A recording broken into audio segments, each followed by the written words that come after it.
우리 귀한 목사님 모시고 3일간 이제 말씀을 들었잖아요.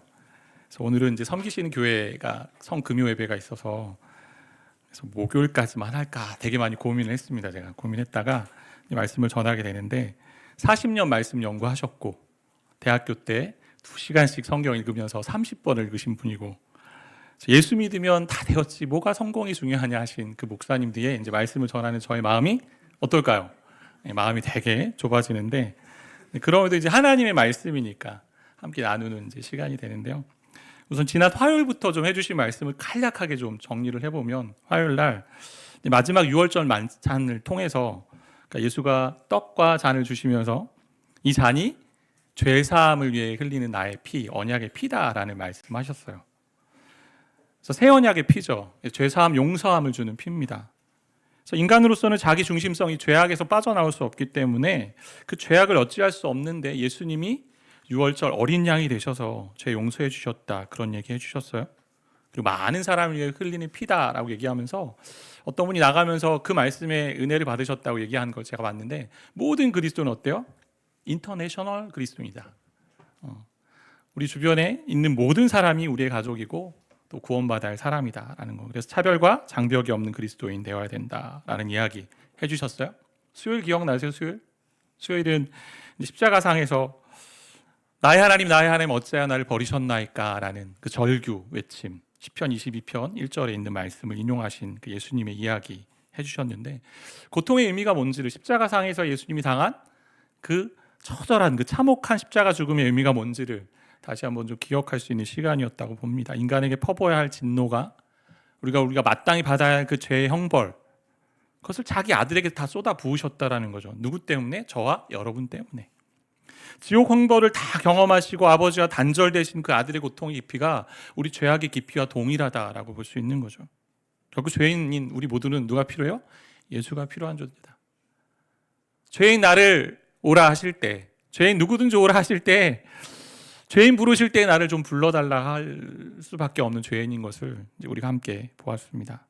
어제 이제 목요일 십자가상에서 했던 6번째 이야기, 내가 목마르다, 7번째 또 다 이루었다 이런 이야기 해주시면서 인생의 우리의 목마름을 해결하기 위해서 스스로가 목마름에 처하셨고 그리고 목말라하는 우리에게 진정한 생명수 되신 예수님의 죽음 우리가 보았습니다. 그리고 모든 말씀을 십자가상에서도 끝까지 성취하시고 이루시는 예수님을 통해 볼 때 정말 그분은 진정한 하나님의 아들이구나.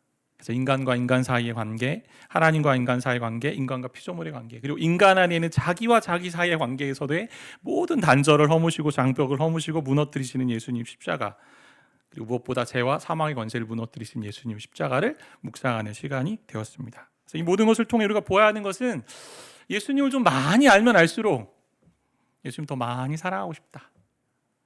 예수님 더 경험하고 싶다. 닮고 싶다. 그 자리 가야 되는 거죠. 그래서 기회가 되시면 또 어떻게 해요? 다시 듣기 하자. 영상을 또 보시고 또 한번 생각해 보시면 좋겠다 생각이 들어요. 오늘 이제 갈라디아서 2장 20절 중심으로 말씀을 좀 나누려고 하는데 제가 본문을 정해놓고 이 본문을 어떻게 전해야 하나 이렇게 고민을 되게 많이 했어요. 그래서 너무 좋잖아요. 요즘 좋은 게 뭐냐면 유튜브에 많은 목사님들의 설교들이 올라오거든요. 그래서 좀 검색을 했습니다. 선배 목사님들은 어떻게 하셨는가. 저도 그렇고 많은 분들이 좋아하고 존경했던 지금은 고인이 되신 옥하는 목사님 계세요. 제가 이제 제자훈련 세미나를 사랑의 교회 안성수학관을 살 때 제가 군종 목사일 때 이제 가서 그 시간이 있었는데 잠시 쉬는 시간에 목사님이 이제 벤치에 앉아 계셨는데 지나가다가 저를 부르셨어요.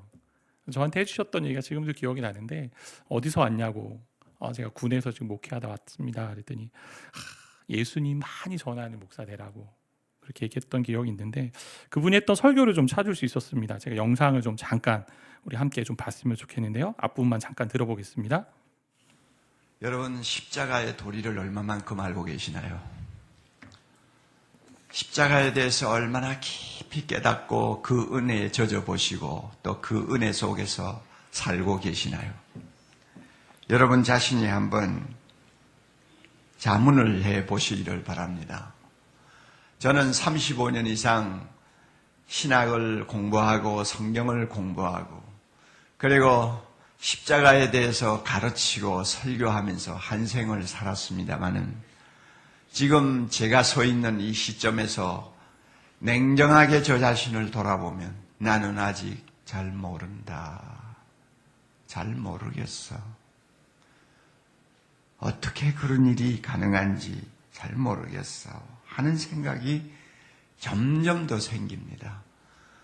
어떻게 하나님의 아들이 나를 사랑하셔서 나를 위하여 자기 몸을 버리실 수가 있는지, 도대체 그게 어떻게 가능한지 설명은 할 수 있을지 모르지만, 신학적으로 풀어서 해석은 할 수 있을지 모르지만, 저의 좁은 마음으로, 저의 좁은 지성으로, 얄팍한 깨달음으로는 도무지 알 수가 없어요. 이것이 저의 솔직한 심정입니다. 사랑교회 원로 목사님 되셨을 때 했던 설교로 제가 기억하는데요. 평생 목회에 오시면서 35년간 연구해 오시고 또 예수님 가르쳐 오셨고, 그런데도 하나님의 아들 예수가 십자가에 달리신 그 의미가 잘 모르겠다, 이 말씀이 참 너무나 마음에 이제 와닿는 말씀인 거죠.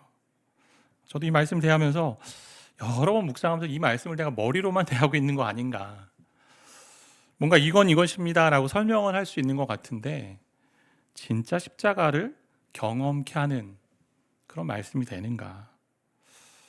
정말 이 말씀 제가 들으면서 정말 나도 그 십자가를 경험하고 싶다, 소망이 자꾸 생겼습니다. 그래서 이 소망이 저와 여러분의 모두의 소망이었으면 좋겠다 생각이 들고요.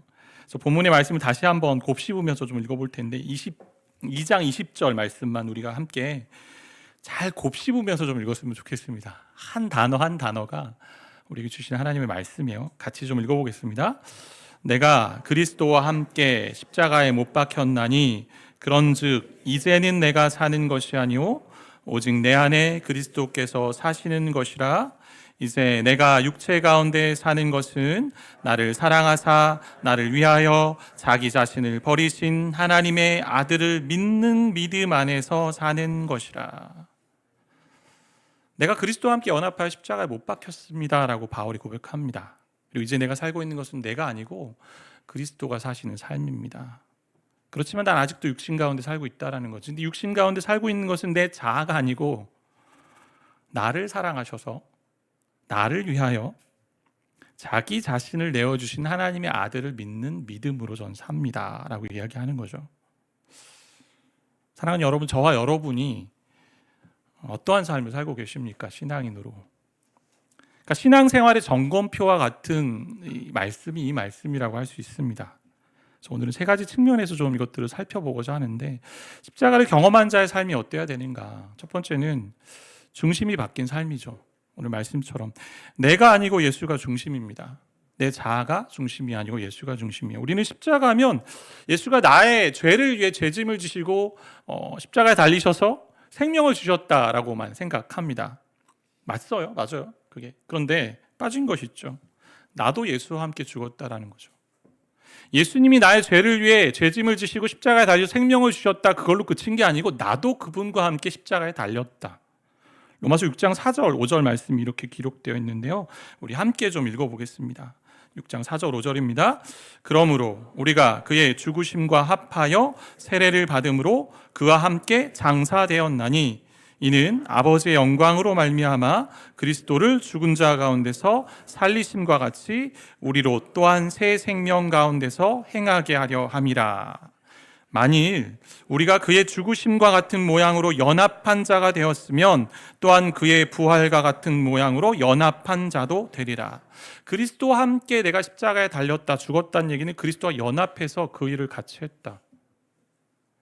그러니까 연합하여 나도 죽었다 그리고 부활했다는 모습을 가시적으로 잘 보여주는 게 뭐냐면, 예수님이 제정하신 성례, 그 중에 세례가 있습니다. 그러니까 보통 이스라엘 백성들 어때요? 오늘날 이제 침례교도 그렇게 하지만 강에 가서 세례를 주는데 이 사람 세례 줄 때 물속에 이렇게 넣었다가 다시 빼거든요.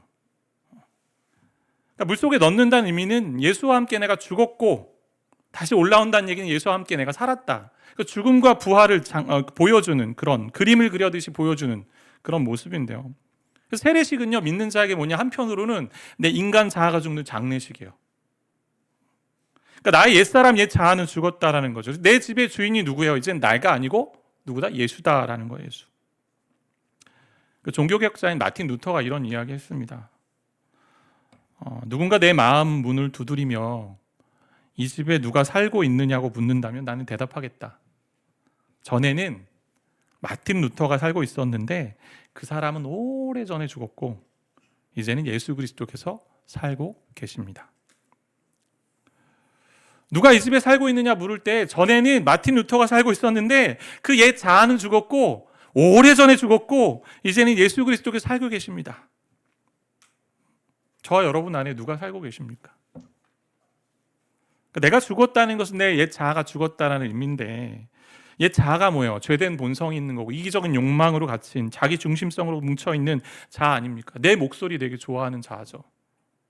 내 고집 부리는 자아고 내 계획만 관철시키려는 자아고 나만 주장하는 자아입니다. 그러니까 예수와 함께 나도 십자가에 달렸는데 그분을 잊고 사는 거죠. 예수님이 나의 죄를 위해서 십자가에 달리신 건 아는데 나도 그분과 함께 십자가에 달렸다는 것을 까먹고 사는 거죠. 인정하지 않습니다. 아직도 육신 가운데 죄와 투쟁하며 살고 있잖아요. 어려움 많잖아요. 근데 성경은 말해요. 로마서 6장 6절에 우리가 알거니와 우리 옛사람이 예수와 함께 십자가에 못 박힌 것은 어떻게 돼요? 죄의 몸이 죽어. 다시는 우리가 죄에게 종노릇 하지 않겠다라고 말씀합니다. 그러니까 예수와 함께 십자가에 죽으며 죄의 몸은 다 죽었는데 아직도 살아있는 거죠. 저와 여러분이 얼마나 죄 때문에 힘들어 하십니까? 바울의 고백처럼 로마서 7장에 오라 나는 공고한 사람이로다. 이 사망의 몸에서 누가 나를 건져낼 수 있겠냐? 죄 때문에 사망을 향해 가는 몸이잖아요. 너무 힘들죠? 신자가 그 하나님의 임재와 하나님의 영광, 하나님의 일하심을 잘 경험하지 못한 이유가 뭘까요? 죄된 본성 때문이잖아요. 자아 때문에. 그러니까 이미 나의 옛 자아는 죽었는데 더 이상 죄 종노릇하지 않는데 죄로 가는 이기적인 본성 때문에 그렇다라는 거죠. 사사기 21장의 모습처럼 사사기의 핵심 뭐예요? 이스라엘 왕이 없으니 다 자기 소견대로 행하는, 자기가 왕이 돼서 내가 주인이 돼서 사는 그 모습인 거죠. 자기 생각에 옳은 대로 사는 것이 죄예요. 그게 자기 중심성이죠. 그러니까 어떻게 해요? 하나님 말씀이 원리가 되지 않고 기준이 되지 않습니다. 그냥 하나님의 말씀은요, 그냥 세상 사람들이 얘기하는 평범한 조언의 하나이고 세상 철학 이야기 중에 하나입니다. 신념 중에 하나입니다. 그러니까 나는 죽어야 한다라고 정작 이야기는 하지만 하나님 나만 죽고 저 사람 살아있는데 불공평합니다. 부부관계에서 그럴 수 있잖아요. 가족 안에서도. 어떻게 나만 죽어야 됩니까? 우리 아내도 죽고 남편도 죽어야지. 말씀을 잘 받는 것도 귀한 자세라고 여겨져요. 여러분 이제 한 3일간 아마 우리 성도님들이 이제 길들여졌을 것 같아요. 1시간 설교는 이제 가뿐하죠? 1시간 설교는. 저를 포함한 한국교회 성도들에게 좀 아쉬운 점이 있다면 누가 말씀을 전하느냐에 너무 많이 영향을 받아요. 분명 말씀을 잘 전해야 하는 목회자의 책임이 있습니다. 인정합니다. 그러나 하나님께서 세우시고 복음의 말씀에 어긋나지 않고 이단과 같은 말씀 아니면 나에게 주시는 말씀이에요. 누구의 말씀? 하나님의 말씀. 잘 받아들이고 생각해 볼 점이 있는 거예요. 부대낄 수 있어요, 때론. 근데 부대끼는 게 정상일 수 있어요. 거기서 어떻게 찾아가야죠. 마치 오디션 프로그램처럼 어떻게 해요? 미스트롯 보시면서 많이 우리가 배웠잖아요. 어때요? 내 점수는요. 저 설교 듣고 내 점수는요. 5.0, 7.0. 구약의 선지자들이요. 하나님께 돌아오라고 계속해서 반복해서 하나님 말씀 전했습니다. 여러 차례 전해도요. 백성이 듣지 않았어요. 왜요? 마음이 굳어져서. 귀가 있어도 듣지 못합니다. 이것이 뭐냐면 자기 중심성에 갇힌 죄악의 모습이잖아요. 인간의 모습이잖아요. 그렇게 평가하는 그 죄성을 내려놓는 우리 모두가 돼야 된다. 그래서 혹시 이해되지 않는 말씀이 있으면 함께 와서 이야기하면 돼요. 목회자도 때론 말씀을 풀다 보면 때로는 혹시 실수할 수 있죠. 풀어보면 되죠, 같이.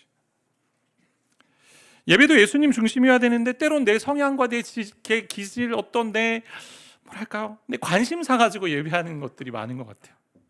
과거 청년 사역할 때 그런 청년들 종종 있었어요. 찬양 선곡이 어떻습니까, 목사님? 뭐 이건 내 성향과 맞지 않는 찬양입니다. 뭐 나랑 좀 은혜가 안 됩니다. 이런 뒤에서 막 비판하는 그런 청년들 간혹 있었는데 뭐 충분히 원하는 찬양 이야기할 수 있어요. 얘기해 주세요. 어떤 찬양 할지 뭐 그런 것들. 근데 제가 젊은 부부 섬길 때 아주 인상적인 한 부부가 있었는데 미국인 자매랑 결혼한 형제였어요. 정말 파란 눈에 노란 머리의 자매였습니다. 텍사스 출신의 자매인데 한국에 와서 한국어를 잘 배워서 한국말을 잘 할 줄 아는 자매예요. 근데 그 자매가요 매번 찬양을 하는데 저 뒤에서 찬양하는데 이 앞에서도 누구보다 큰 소리로 들려요. 근데 그 자매가 한국 찬양 얼마나 많이 알겠습니까? 태생이 미국이고 미국에서 신앙생활 많이 해왔고 이제 결혼해서 여기 와서 함께 사는데 하나님 사랑하는 마음으로 예수님 중심으로 찬양하는 거예요. 왜? 이 예배가 예수님께 드리는 예배니까. 힘을 다해 찬양하더라고요. 힘을 다해. 음정이 틀립니다. 때로는 박자도 틀립니다. 근데 최선을 다해 하나님 찬양하는데 제가 너무 감동이 되더라고요. 3일간 집회 오셔서 말씀 전하신 목사님 제 옆에 앉으셔서 찬양하시는데 주로 이 목사님은요 설교 후에 찬송가로 이제 결단 찬양을 많이 선곡을 하세요. 찬송가 정말 좋아하시는 분인데 근데 제가 깜짝 놀란 게 뭐냐면 옆에 찬양을 부르시는데 처음 듣는 찬양일 것 같아요. 제가 보니까 이번에 이제 선곡하면서 좀 고난 찬양을 좀 많이 알려주고 싶은 마음이 여러 가지 찬양들이 아마 하나씩 다 들어간 것 같아요. 처음 듣는 찬양이실 것 같은데 열정을 다해 부르시는 거예요. 열정을 다해. 주님 중심으로 예배하는구나. 그러니까 우리는 예배도 하나님을 섬기는 것도 내 자아 내 중심이 되는 거죠. 비단 뭐 이 신앙생활뿐만 아니라 내 인생의 걸음 어떻습니까? 내가 다 결정하려고 하죠. 하나님 말씀대로 하나님 뜻대로 살겠습니다. 내 자아는 죽었습니다. 하지만 결국 시퍼러딩딩하게 살아있는 내 자아로 결정합니다. 그러면서 잘못되면 주님 탓, 하나님 탓 하는 거죠. 저와 여러분이 내가 예수와 함께 십자가에 못 박혔다라는 말씀 안에는요 세상 종교가 이해할 수 없는 진리가 하나 담겨 있습니다. 그게 아까 봤던 것처럼 연합이라는 건데 그리스도와 함께 죽고 함께 산 인생이다. 이게 기독교가 가진 아주 독특한 진리예요. 종교의 창시자와 종교를 따르는 이 신봉자들 이들을 인격적으로 연합시킨다라는 종교는 이 세상에 하나도 없어요. 불교를 보세요. 부처를 잘 안다, 부처를 인격적으로 만난다 이러지 않아요. 유교, 뭐 공자를 안다 이렇게 얘기하지 않습니다. 공자를 알고 싶다, 공자를 경험하고 싶다, 인격적인 교제를 가지고 싶다 얘기하지 않습니다. 무슬림 어떻습니까? 무하마드를 내가 안다 주장하지 않아요. 그냥 그들이 알고 있는 뭐 가르침 정도 지키는 그런 행위 종교, 노력 종교죠. 기독교만 얘기하는 거예요. 예수를 알고 싶다. 예수와 연합하여 살고 싶다. 그 친밀한 연합과 생명력 있는 관계와 교제가 어디에 있어요? 내가 예수 그리스도와 함께 십자가에 못 박혔다 그 사실 가운데 있다라는 거죠. 그래서 신앙생활에 여러분이 어려움이 있다면요, 어려움을 겪고 있다면 내가 그리스도와 연합해서 내가 죽고 내 안에 그리스도가 사신다는 것을 잊고 살기 때문이야. 저와 여러분이 요즘 마음이 좀 굳어 있습니까? 은혜가 좀 말라 있을 때가 있으세요? 그러면 내가 살고 있어서 그래요. 내 자아가 올라오면요 어때요? 비교합니다. 시기합니다. 질투합니다. 내가 더 인정받고 싶고 누군가를 정죄하고 비난해야 내가 증명됩니다. 자기의 특권 쉽게 내려놓지 않습니다. 사는 것은 내가 아니고 내 안에 그리스도가 사는 건데 내가 중심인 거죠. 그럼 어떻게 해요? 나밖에 보이지 않아요. 내 상처만 보여요. 예수가온 교회는요 이름을 이제 붙이면서 가온이라는 이름이 이제 순 우리말로 그 중심이라는 의미잖아요. 그러니까 교회가 그렇게 되고자 하는 마음으로 시작한 거예요. 예수님 중심 되는 교회 되고 싶다. 근데 제가 목회하면서 이 교회를 움직이는 것이 내가 아닌가라고 생각할 때가 있어요. 내가 움직이는 거 아닌가? 때로는 혹시 어떤 한 성도님의 이야기로 교회가 움직이는 거 아닌가? 이 교회는 누구의 거예요? 주님의 것이잖아요. 주님이 자기 피값으로 사신 교회입니다. 주님이 세우신 곳인데 인간적인 생각이나 인간적인 방식이나 인간적인 자아가 올라오면 안 되는 거죠. 자주 말씀드린 것처럼 저와 여러분이 해야 되는 게 뭐냐면 교회를 잘 배우셔야 됩니다. 주님의 교회가 어떤 곳인지를 배워야 돼요. 어떻게 해요? 말씀을 통해 그리고 실제적으로 공동체 생활을 통해 배워야 돼요. 안 해보면 몰라요. 말씀을 듣고 말씀을 적용하는 실험실이 교회인데 교회를 떠나서 어떻게 예수님을 이해하고 교회를 이해합니까? 유기성 목사님 책에 제가 이런 이야기 보았어요. 2008년도에 나온 책인데 교회 교역자 기도 모임에서 부교역자들에게 두 가지 공식적인 회개를 하셨습니다. 이분이. 첫 번째 회개가 뭐냐? 그동안 제 힘으로 자기 힘으로 부교역자를 변화시키려고 했던 것을 회개합니다. 그러니까 예수님이 부교역자들을 친히 가르치고 이끄신다는 것을 제가 온전히 믿지 못했습니다. 두 번째 회개는 부교역자를 능력으로 평가하고 있었던 것을 회개합니다. 겉으로는 표현하지 않았지만 속으로는 평가했습니다. 그러니까 결국 하나님께서 사람을 보실 때에 그가 십자가 안에서 죽었느냐를 보시지 그가 무엇을 잘했느냐, 그가 능력이 많으냐 이런 거 보지 않는다는 거죠. 그래서 설교 잘해라, 사역 잘해라가 아니라 여러분의 설교와 사역 가운데 예수님의 십자가가 묻어 있느냐, 예수와 함께 죽었음을 보여주느냐, 이거 가지고 살라 얘기했다라는 거예요. 그때 교회 분위기가 달라졌다라고 써놓았던 제가 글을 봤는데, 이 글 보면서 저 자신을 많이 돌아봤어요. 저도 인간인지라 죄된 본성 때문에 경쟁하고 시기하고 질투하고 정죄하고 비난하고 평가하고, 내가 어떻게 목회를 하고 있지? 내가 어떻게 성도들을 돌보고 있지? 그러니까 정말 예수와 함께 죽었음이 삶에서 드러나고 있는지, 정말 나는 예수로 사는 사람인지, 내가 말씀을 전하면서 예수와 함께 죽은 삶의 모습이 내 삶에서 정말 묻어나고 있는지, 말만 살아서 이러고 있는 거 아닌지.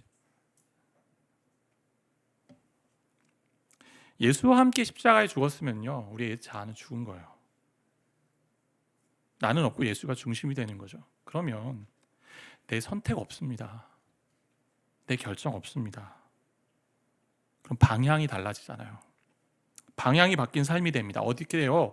나에서 이제 어떻게 하나님을 향하여 갑니다.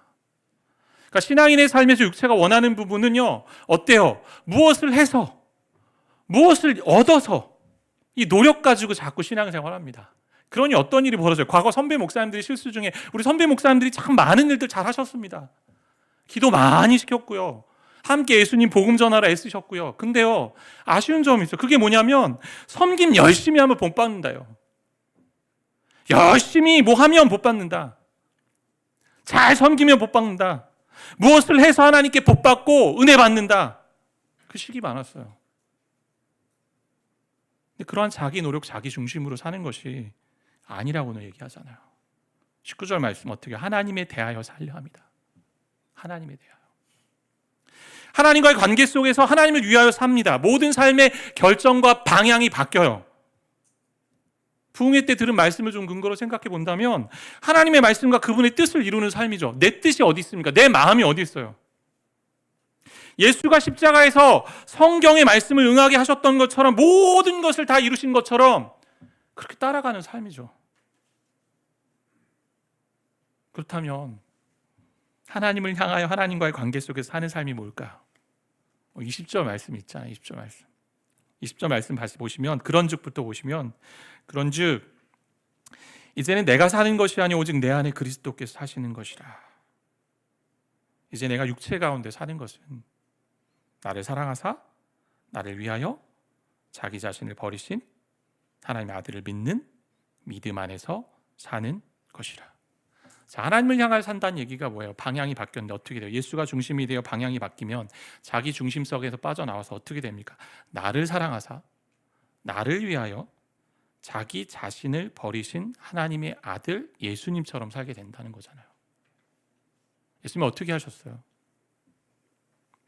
인간이 자기 중심성이 우상 가운데 갇혀 있는데 심지어 선을 행하는 것도 자기 의를 드러내고 싶고 이사야서에 말한 것처럼 인간의 의는 더러운 옷과 같다 이야기하는데 주님이 어떻게 하세요? 자기를 버리십니다.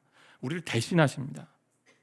그러니까 예수님의 십자가 죽으심 가운데 어둠이 임하고 아버지라 부르지 못하고 마치 제3자가 된 것처럼 버림받으신 그 가운데 인간의 모든 죄와 고통, 형벌 다 당하셔서 자기 중심성으로 갇혀있는 우리를 자유케 하신 그 은혜, 그 예수님. 그 예수님처럼 사는 거죠. 어떻게요? 나를 위하여 살지 않고요. 다른 이유를 위해서 나를 버리는 삶이잖아요. 이게 예수님 보여주신 삶이잖아요. 예수가운교회는요 1만 성도 파송으로 이제 개척된 교회잖아요. 저희가 이제 2022년 4월 17일 부활주일 이제 파송이 됐는데 그 전 한 2주 전인가 3주 전에 이찬수 목사님께서 그 말씀을 전하시면서 마가복음 말씀을 전하는데 그 중에 한 다른 이제 요한복음 말씀을 인용하시면서 일반 성도 파송 운동의 정신을 이렇게 설명하신 적이 있어요. 그때 이제 말씀이 요한복음 12장 24절 말씀인데 같이 우리가 함께 좀 읽어보겠습니다. 내가 진실로 진실로 너에게 이르노니 한 알의 밀이 땅에 떨어져 죽지 아니하면 한 알 그대로 있고 죽으면 많은 열매를 맺느니라. 그래서 한 문장으로 정리하셨어요. 그게 뭐냐면 자기 권리 포기를 통한 열매 맺습니다. 자기 권리 포기를 통한 열매 맺습니다. 그러니까 대형교회 추구하고 수 모으는 것 인간의 자아가 원하는 길입니다. 근데 포기하고 흩어져서 더 건강한 교회를 세우자라는 그 마음, 성도들 한 명 한 명을 향한 유익의 마음을 가지고 시작한 거예요. 보통 자아는 어때요? 자기 쪽으로 방향이 늘 있습니다. 그러니까 십자가의 길, 내가 죽는 길은, 나를 버리는 길은 어때요? 나를 향한 길이 아니고 다른 방향으로 가는 거죠. 보통 잘 하지 않는 방향이에요. 그러니까 어렵죠. 그 어려운 결정을 하겠다라는 게 예수님이에요. 자기를 버리고 다른 이의 유익을 위하는 삶이 주님이 보여주신 삶이잖아요. 그것이 하나님을 향하여 사는 삶입니다. 나를 향한 삶, 나를 위한 삶 아니에요. 그러니까 성도가 되었다는 것은 뭐냐? 자기 중심성을 버리는 거죠. 하나님 이렇게 말씀하실 겁니다. 나를 위해 사역해라, 나를 위해 열매 맺어라. 아니에요. 성경 잘 보세요. 하나님 우리 그렇게 일꾼으로 우리 막 노예로 부리려고 하지 않으세요. 너희가 사랑하고 서로 유익하게 하고 나를 기뻐하면 나에게 영광이 되는 거야. 그렇게 될 때 열매를 맺는 것이죠. 그러니까 내가 죽었다면 이제는 하나님을 향하여 하나님과의 관계 속에서 하나님이 바라시는 일 이루며 사는 것입니다. 그게 우리 인생의 방향이죠. 저도 사역해 오면서 참 아쉬운 점이 많아요. 상처 많이 주기도 하고 사람 살아가는 것에 참 많이 실패했습니다. 또는 자기 중심성에 갇혀가지고요. 진짜 옆에 있는 가족도 구성원도 잘 사랑하지 못했던 것 같은. 저희 아들이 있는데 아들이 좋아하는 음식 때로는 막 내가 좋아하는 거 사가지고 가서 먹으라는 거죠. 때로는. 그러니까 정말 이 가족도 피부치도 마음을 다해 사랑하지 못하는 자신을 볼 때 참 마음이 어렵잖아요. 성도들 한 명 한 명 진짜 한 영혼 세워가기에 참 섬기고 애써야 되는데 참 그렇게 하지 못할 때 마음이 아프고 저한테도 참 실망함이 이제 들 때가 많이 있는데 교회가 2년 되어가니까 아마 저에 대해 여러 가지 또 부족한 점이 보이실 것 같아요. 점이 좀 보이시나요? 네. 네. 근데 잊지 마셔야 되는 게 뭐냐면 저도 여러분이 보여요 이제. 아유 이런 분이셨구나. 헉헉 하면서 선수 등장하는구나. 근데요 서로 약함이 보인다는 얘기는 뭐예요? 가까워졌다는 거예요. 서로 찔린다는 거 뭐예요? 친해졌다 이제. 신호가 왔어요. 그럼 어떻게 해야 돼요? 신호가 오면 방향을 다르게 하고 살아야죠. 이제 방향을 다르게 하고 살아야 되는구나. 예수님처럼 나를 버리고 다른 사람 대신해서 살아야 되는구나. 다른 사람 위해서 살아야 되는구나. 그러니까 내가 원하는 내 자아가 원하는 방향이 아니고 나는 죽고 예수가 사는 삶이니 이제는 진짜 복음으로 좀 반응하고 그 갈등을 좀 해소하는 방향으로 가야 된다라는 거예요. 그 시간 주셨다는 거. 그것도 못하면 여러분 진정한 신앙생활 못하는 겁니다. 저도 그렇고 저도 그 일 하라고 하나님 부르셨구나 깨닫는 거예요. 목사님 교제하면서 그런 얘기 하시더라고요. 제가 이런 성도들 막 이렇게 자랑하고 얘기했더니 너무 좋지. 그런데 한 가지 내가 덧붙여 얘기하는 게 있다. 뭐냐면 그런 사람이 매번 있지 않다.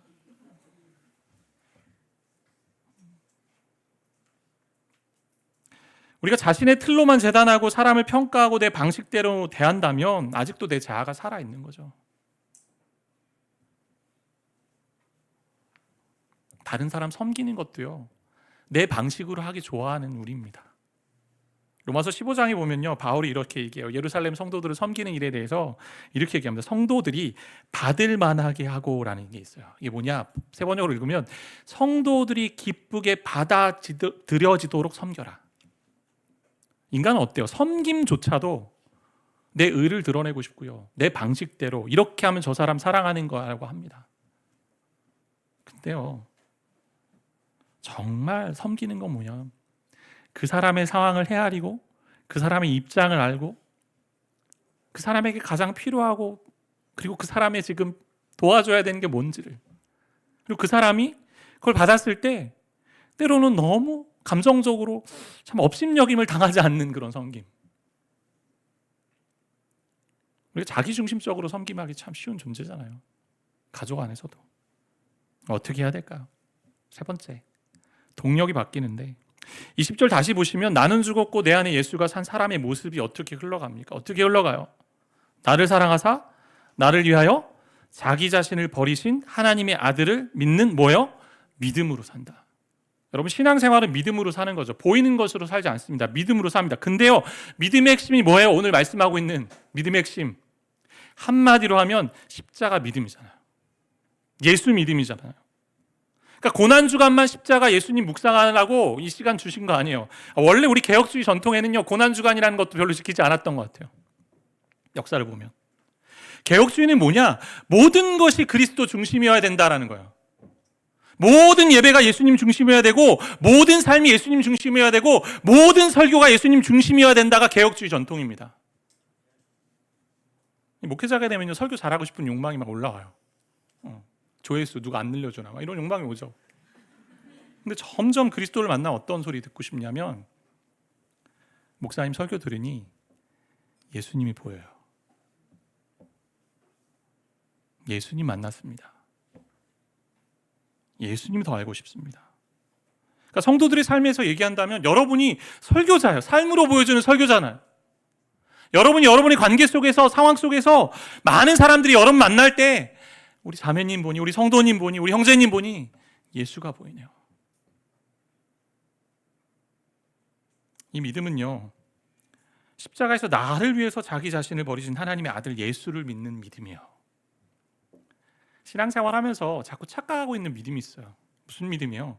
그냥 하나님이 해주시면 다 잘 되겠지. 그럼 막연한 믿음 가지고 살지 마세요.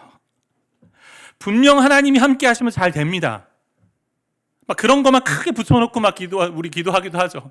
다 잘 될 거야. 다 잘 될 거야. 하나님이 해주시면 다 될 거야. 당연히 하나님이 아들, 딸이기 때문에 잘 돼요. 근데 그 잘 되는 게 뭐예요? 예수님 믿었기 때문에, 예수님으로 만족하기 때문에 잘 되는 거죠. 예수님과 함께하면 모든 게 다 만족이고 잘 되는 거죠. 세상이 말하는 그 물질 없어도 되고, 명예 없어도 되고, 큰 집 없어도 되고, 예수로 인해 생명 얻었는데 무슨 성공, 무슨 명예, 무슨 물질 필요한가? 이 얘기해야 되는 거죠. 저도 그 부분에 시름이 있어요. 저도 욕심내고 싶어요. 근데 저와 여러분이 함께 하자고 이 공간 만드신 거예요. 하나님이 교회됨을 허락하신 거예요. 그래서 나를 사랑하사 나를 위하여 나를 대신해서 자기 자신을 버리신 하나님의 아들을 믿는 그 믿음이 진짜 믿음이다. 십자가상에서 나의 죄를 위해서 자기 자신을 버리신 그 예수를 믿는 믿음이 우리 신앙의 핵심이다라고 오늘 말씀하고 있는 거예요. 그럴 때 나는 죽고 예수로 사는 삶 살 수 있다라고 말하는 거예요. 이 믿음 안에 우리 자신에 대한 확실한 인식이 좀 필요한데요. 우리 복음 안에 이제 역동하는 인식 두 가지 우리가 자주 이야기했는데, 성경적인 자기 이해가 필요합니다. 이 믿음 안에 어떤 이해냐? 복음의 역동 속의 첫째, 나는 내가 감히 바랬던 것보다 더 많은 사랑을 받고 있고 예수 안에 받아들여진 자다라는, 어떻게 보면 자기 긍정의 이해죠. 근데 반면에 또 뭐가 있어요? 나는 감히 믿었던 것보다 훨씬 죄 많은 죄인이다. 들키지 않은 죄인이다. 자기 긍정과 자기 부정이 공존하는 자기 이해를 가지고 이 믿는 거예요. 무슨 얘기냐? 하나님이여 저와 여러분을 위해 독생자 자기 아들을 아낌없이 내주셨습니다. 그만큼 저와 여러분은 존귀하고 가치 있는 존재예요. 가끔 자기 자신을 볼 때 되게 나약해질 때 있잖아요. 난 이거밖에 안 돼. 왜 안 되지? 근데 하나님 여러분과 저를 사랑하고 계시고 지금도 존귀한 존재로 부르신다는 거예요. 핏값으로 사신 소중한 존재로. 그럼 어때요? 우리 서로도 그렇게 대하는 거죠. 핏값으로 소중한 존재다. 그러나 또 하나는 뭐냐? 그럼에도 불구하고 우리는 뭐예요? 의롭다 칭함을 받았지만 우리는 뭐예요? 죄인이다, 죄인. 극악무도한 죄인입니다. 아직도 육체 가운데 살면서 서로 찌르기도 하고 상처를 주고 또 예수님 마음 아프게 하고 그렇게 삽니다. 그렇기 때문에 어떻게 해요? 십자가 믿음 붙들며 사는 거죠. 이 믿음 가지고 사는 거예요.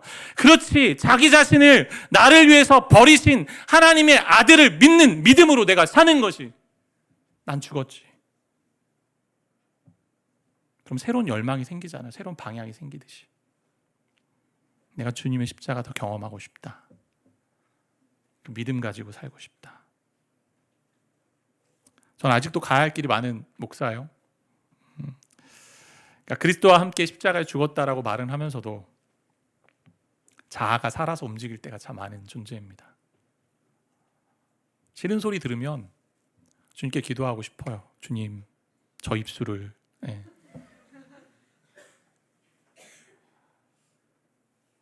근데 이런 우리를 잘 아시는 하나님이요, 일방적으로 은혜로 주신 선물이 십자가예요.